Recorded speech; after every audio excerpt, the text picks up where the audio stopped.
Stones of remembrance. That's what that was all about. Yeah. Read about it in the Bible. I'll put a scripture somewhere where you can go read for yourself what stones of remembrance are all about. And I like to do that often. Honestly, I quite a number of years ago, probably like 30 years ago, maybe more, we were at the coast and there was this guy balancing rocks, and there were big stones, football size, basketball size stones, and he was balancing them, stacking them one on top of the other, 5 or 6 high. So, you know, you can imagine they were as tall as a person. And when I asked him why he did it, he said, "Because I can." And I said, "Well, what happens when the waves come up to it and knock the stones over? What do you do?" And he says, "I build another one." And for some reason, that just stuck with me. And so for many years, I have been stacking stones very similarly. When I go on a hike, I'll stack stones. If I can find it, I'll throw out a picture. I might put it on Instagram from a number of years ago. And I do this all the time. I just stack a few stones and then walk on my hike, leaving a monument behind for someone else to add a stone to. And there have been times where I will see stones stacked and I'll carefully add a stone to it and move on. It's a very cool thing, at least to me. I enjoy it. Now, what's going to happen when that thing falls down? Because surely it's kind of cantilevered. It's kind of broad-faced. One of the rocks, it's actually concrete stepping stones that have been broken. It's kind of broad-faced against the wind. When the wind comes, what's going to happen? It's going to fall down. And what do I do when it falls down? I build another one. Anyway, this video is about 13 months in the making. No kidding. No kidding. Before I get into the details of that, I would like you to help me with something. I need your help. Go right now. Click on the thumbs up. Would you do that for me, please? I'll explain all of this in just a minute. So it doesn't take any time. Just while this is rolling, go down there, click on thumbs up. That would be wonderful. Very helpful. Thank you. Then there's a share button. Click on the share button, and then some selections will show up. If you have Facebook or Tumblr or whatever, share it to all of those. Twitter, whatever. Just share it, please. And that won't take but a moment, too. Don't wait. Do it now. Do it while I'm talking. And then lastly, I'm going to put a link that'll show up here in the card that is called the Everything Playlist. Now, I've done this before, and I haven't mentioned this in a very, very long time. But I'm mentioning it now, and here's what I need you to do. While I'm talking, go up to that link in the card, click on the Everything Playlist, open it in a new window, click play all, and play all of the videos on the Everything playlist. And then you can hide that window, lower the volume, hide the window so it's not, and just let it run in the background. Okay, why am I asking you to do this? It seems that YouTube plays favorites. And there's a reason for it, and I'm not upset at YouTube for it. There's a business reason why they do it. It's advertising. And they want to have advertisers that'll pay top dollar to pay advertising fees on the videos that all of us content creators make. Okay? And they put those ads up, and you don't even have to click on those ads. But when those ads pop up wherever they are, down here or mid-roll or at the beginning or at the end, a revenue is generated, and YouTube makes money. Now, I get a little share of that, a very small share of that, every time an ad pops up.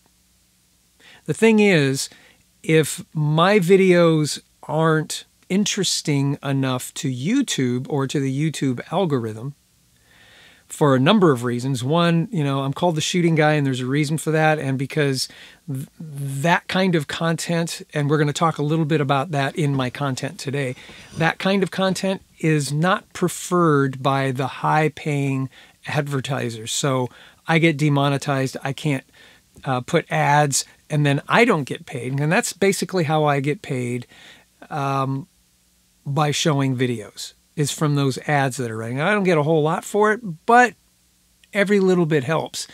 What's been happening is my YouTube channel, because I'm of a particular type of interest, hobby, if you will, doesn't pay as much. Advertisers don't want to be on it, and so I don't get pushed. I may get some advertising, but I don't get a whole lot of traction as a piece of content because of the content that I use. If I could show YouTube that all of you, those of you that are just passing by, and those of you that are subscribing, by the way, subscribers, thank you. And if you're not subscribed, consider subscribing, okay, because that also helps. And doing all the thumbs up and doing all the sharing, and then playing the everything list, which is, I've got hundreds and hundreds and hundreds of videos since the beginning of my YouTube career.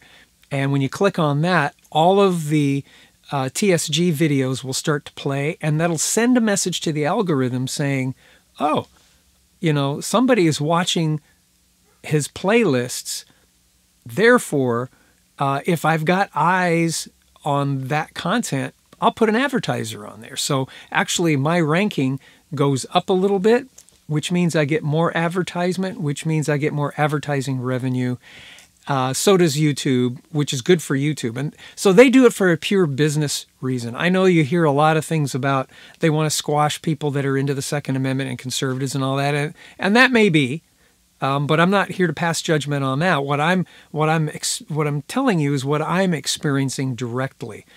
Because of the type of content that I use or that I present, advertisers aren't as interested. And so the visibility of my content goes down. Even though many of you, I've got videos that have quite a few views over a period of time because they have interest.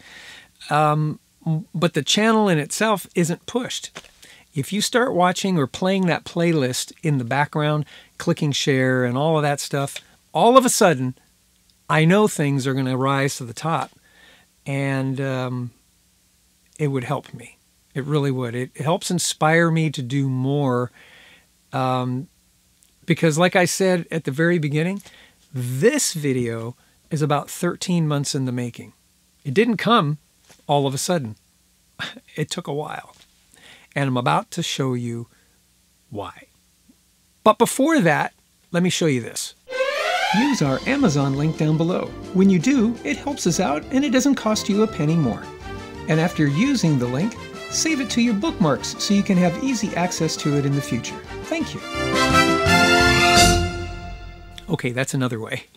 If you use my Amazon links, I'm an affiliate with Amazon. Anytime you click on any of those links, it helps me out. Thank you. Appreciate it very, very much. Please use my links on Amazon, for Amazon, whenever you buy Amazon.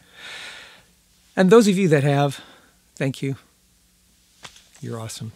All right. 13 months ago, September of 2020, I did a review, a partial review on this device right here. Now, I'll put a link to it in case you want to watch it. It is the Firefield Impulse. It's an optic that fits on, certain things. Oof. And it lights up. It has a laser beam. Gosh, I haven't even... Oh, the laser's still working. Look at that. Laser works. It's... maybe you can see through there. It's not a whole lot of magnification. Actually, it's zero magnification. Oh, but can I turn this on and show you? Let's see. Do you see that? I think you do. Oh, look. Yeah. Okay. that's what that's for. Well, right in the middle of the video, I went to make an adjustment to this screw here. Now, if you go back and watch the other video, I don't actually tell you what happened because I wanted to get a hold of the folks at Firefield who had sent this out for test and evaluation. And quite frankly, the screw that you see right here, maybe I'll get you a little close up here. That little screw fell inside the barrel when I made an adjustment to zero in that laser, and it fell in. So I called my contact there. It took a couple of weeks, but they got back to me. That's not customer service, by the way. That is affiliate. Well, I'm not an affiliate with these people. I'm on a test and evaluation team for them. And so it took a little while for them to get back to me. And they did, and they said, we'll send you another one. Well, in the process of all of that, I guess they went through some, in their marketing section that I work closely with, they went through some reorganization. Something happened. And I fell off their radar, I think. And just a month and a half ago, they sent me this, a replacement to test and evaluate, I think. I'm not sure what's going on. This is a brand new package that came. This came in September of 2020, and I did the video on it. And it wasn't until just a couple of months ago that this came, and I haven't had a chance to get to it, but I'm getting to it now. And that was 13 months ago. This is now October of 2021. So I tell you what, we're going to open this up on the tabletop. I'm just going to cut it open, and then we're going to try turning it on, making sure it works, because everything from that previous video still stands. As a matter of fact, before I cut this open, let's get to the specs. Overall length, 5 7/8 inches. It's just under 3 inches tall. It weighs in at 11 ounces. It's got a 28mm objectives. It comes with flip-up covers for the objectives. Keep things safe and dust-free as much as possible. The mount that it comes with is a cantilever mount. The mount can work on both a Weaver rail and a Picatinny rail. It uses one AAA battery. The battery compartment is O-ring sealed. Each turret has a screw-on cover to protect the settings. Each click is a half MOA, and it's got a maximum of 120 MOA for elevation and windage. The body is made out of a very durable aluminum. It is shockproof and fog-proof. It has an IPX5 weatherproof rating. Yep, seems to still work. Still working. It has a maximum recoil resiliency of up to 50 BMG. Yeah. It has unlimited eye relief. Unlimited. It has a fully optically coated lens objective. It's parallax free at 20 yards and beyond. Whatever you put the dot on will be your target. Did I tell you that it had a fully adjustable laser? It does.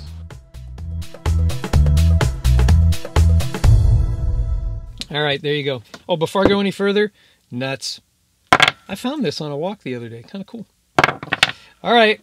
This is the one that has the nut, or the bug nut that fell inside. I tried to get it out. No avail. Let's open this baby up. How do you guys open these kind of blister pack things? Scissors? Leave a comment down below. Let me know. By the way, that also helps. When you leave comments, not only does it inspire me, I mean, I answer just about every single comment that comes in. As long as they're of genuine commenting, genuine questions, you know, that kind of thing. There are a lot of bots that pop up from time to time. And have you noticed that lately? Yeah, that's kind of sickening. Ooh, okay. Right off the bat. Well, no, it's about the same. So the original one, or the one that I got first, was part of the test and evaluation stable, and it had been around a number of people. And I have a feeling that's why it failed. You can see that it's even kind of worn there. But I have a feeling that's why whoever had this before me, or even before that, messed with it a little bit and busted it. Oh well. This one's brand new right out of the blister pack. Oh, look. Let's get a close-up of this. Can you see that? Right there on my thumb? It's sealed off. So there's no way to get a hold of that bug nut, if there is even one there, to make an adjustment in the direction I was trying. Well, that was good. So they made an improvement. Very, very good, Firefall. Yeah, banned. They epoxied that off, so you can't get at it and screw with it anymore. So you only have this adjustment to make. And yeah, okay. Well, there you go. You know what? I need to put a battery in here is what I need to do. Oh, and look, they epoxied this off too. Oh, sorry about that. They epoxied that one off. Okay. All right. Improvements. Let's see. Yeah, see, there's a bug nut there. And there's this one here, and this one is still adjustable. So they changed some things. Okay, good on them. This most likely does not have a battery in it. It does. Oh my gosh. Firefield. Thank you. I thought for sure I was going to have to go get a battery or pull this one out. Okay. Can I get that back in? I'm so excited. Oh, wait. Is there a difference in the optic here? Yeah, so I don't know if you could tell. The original, has kind of a goldish reflection to the optic. This one does not. So I don't know if the optical coating is different. It still looks as bright, although there's less reflection. Old one, new one. There's less reflection on the old one and more reflection on the new one. So that could be a detriment. Yeah, interesting. Well, let's see. Does it turn on? Oh, this way. Look at that. Laser beam. Laser.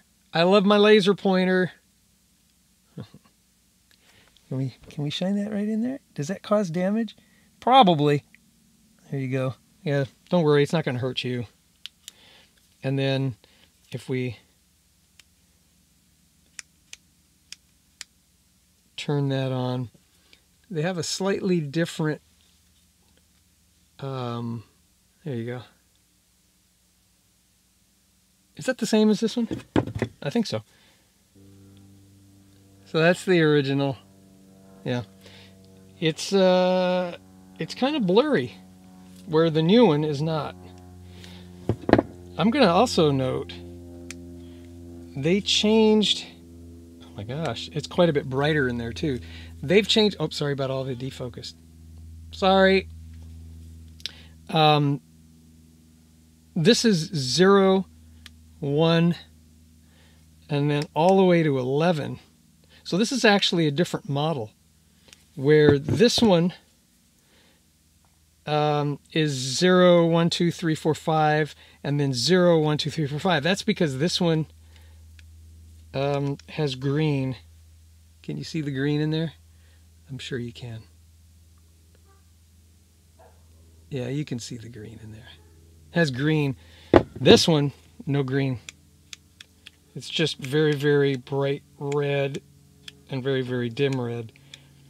So I would say this would probably be quite good indoors, low light. The green thing is usually good for daylight, so you can see it a little bit better. Yeah, here, take a look at that. So in daylight, you're definitely going to see that better than red. But that's okay. So this is a different one. Let's read the specs on the package. Yeah, radical color red on this particular one. So this one's a different model. Does not have green, but it does have the laser. So other than that, the specs are identical, except the new one has the some of the controls are epoxied out. All right, that's it. If you guys want to see this in action, and I kind of left the other video similar, if you want to see it in action, I'm not going to show it on this channel. I've got another channel. Plus, I'm on YouTube now.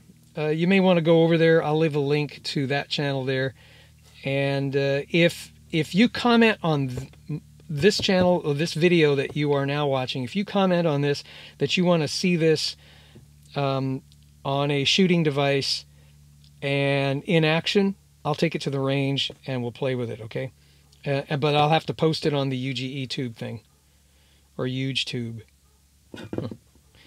Firefield. I guess I got two of them now. One of them kind of works. The other one, well, is brand new. Thank you guys. I do appreciate it a lot. Come up here.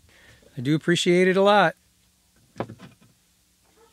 Thumbs up, share, subscribe, comment, all that good stuff. And watch the playlist. I would appreciate it. All right, next time we'll do something else. I've got one more device that I want to show you that's related to this, and we'll do that on the next episode or two. Sorry that it took a year, more than a year, to get to this, but they didn't get back to me. I'll find out more about that. You guys have interest in this? Let me know. All right. I'll talk to you soon. God bless you. God bless America. May America bless God. Don't forget, check-in Tuesdays. I'm still doing it. We're going to keep going until we get to week 52, and then we'll decide where we go from there. All right? God bless you. God bless America. May America bless God. I just said that, but I just said it again. I love you guys. See you soon.